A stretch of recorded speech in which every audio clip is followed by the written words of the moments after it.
Tim Cina ya sedang dalam keadaan yang agak goyah, terutama bagaimana yang dikatakan oleh pelatih mereka ya Branko Ivankovic, bahwa mereka kehilangan memang 3 pemain di saat akan bersiap menghadapi Indonesia pada tanggal 5 Juni yang akan datang untuk match ke-9 grup C pra Piala Dunia zona Asia yang akan berlangsung di GBK.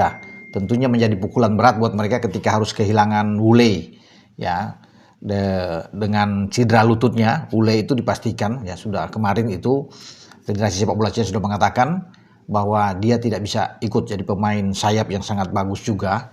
Ini walaupun sudah berusia 33 tahun tapi dia sangat diandalkan, namun dia tidak bisa ikut ya. Ini mantan pemain Espanyol yang bermain di La Liga sejak 2018 sampai 2022 sebelum Wule ini balik ke Cina untuk bermain di Shanghai Port ya, itu sudah 36 gol kalau nggak salah dia buat bersama dengan tim nasional Cina sejauh ini ketika dia memasuki di 100 caps dia. Dan Ivankovic memang menyayangkan, tapi mereka tidak akan terpengaruh tentunya karena mereka punya misi ingin mengalahkan Indonesia, karena itu satu-satunya target mereka jika ingin masih punya harapan lolos ke putaran keempat. Kalau sampai imbang atau kalah ya selesailah Cina. Makanya Cina itu saya bilang sedang dalam keadaan yang agak goyah karena selain Wule, 2 sebelumnya memang sudah dipastikan tidak bisa ikut. Si Weneng yang mendapat akumulasi kartu kuning tidak bisa datang juga ke Jakarta, dan Liang Min yang mendapat kartu merah ketika melawan Arab, dan ada AFC menambah hukuman lagi dia 1 pertandingan untuk tidak bisa bermain, berarti lawan Indonesia Liang Min ini tidak akan bermain. Nah ini tentunya suatu kerugian juga buat mereka, kehilangan banyak pemain penting di saat akan menghadapi Indonesia. Nah yang akan diandalkan oleh Branko Ivankovic adalah pemain-pemain yang masih sisa, tentunya ada pemain naturalisasi mereka, Serginho, ya, Sang Heung-min yang mencetak salah 1 gol Cina ketika mengalahkan Indonesia 2-1. Dan mereka masih punya Yadong, ya, pemain muda ini yang sangat bagus.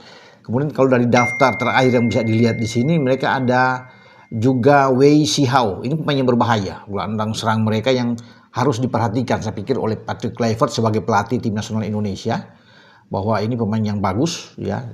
Selain mereka punya pemain depan yang saya bilang tadi itu Sang Yunin itu, kemudian mereka masih punya Behram Abdulweli yang juga ikut mencetak gol ketika melawan Indonesia. Ada Li Yuanji, ada Wang Sangjuan, Jiang Shenlong. Ini pemain-pemain yang bagus, dan Li Lei ya. Dengan penjaga gawang mereka Wang Dalei ini tetap akan dibawa ke Jakarta untuk menghadapi Indonesia, dengan barisan belakang mereka akan dikomandoi oleh Jiang Guangdai dan Gao Seungyi di samping Jiang Shenlong tadi.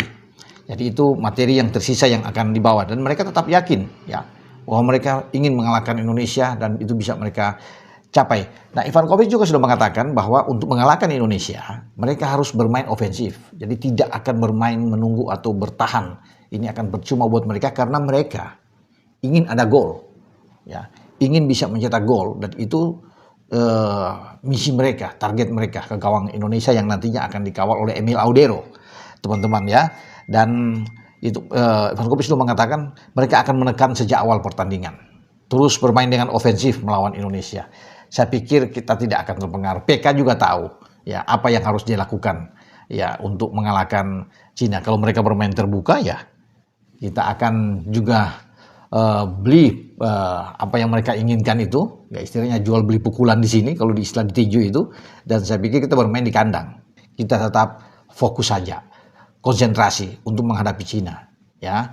Jadi harapan kita menang. Itu menjadi harapan semua karena itu menjadi target harga mati buat kita di GBK. Kita harus bisa mengalahkan Cina dengan 3 poin. Oke, dengan saya Bung Ropan.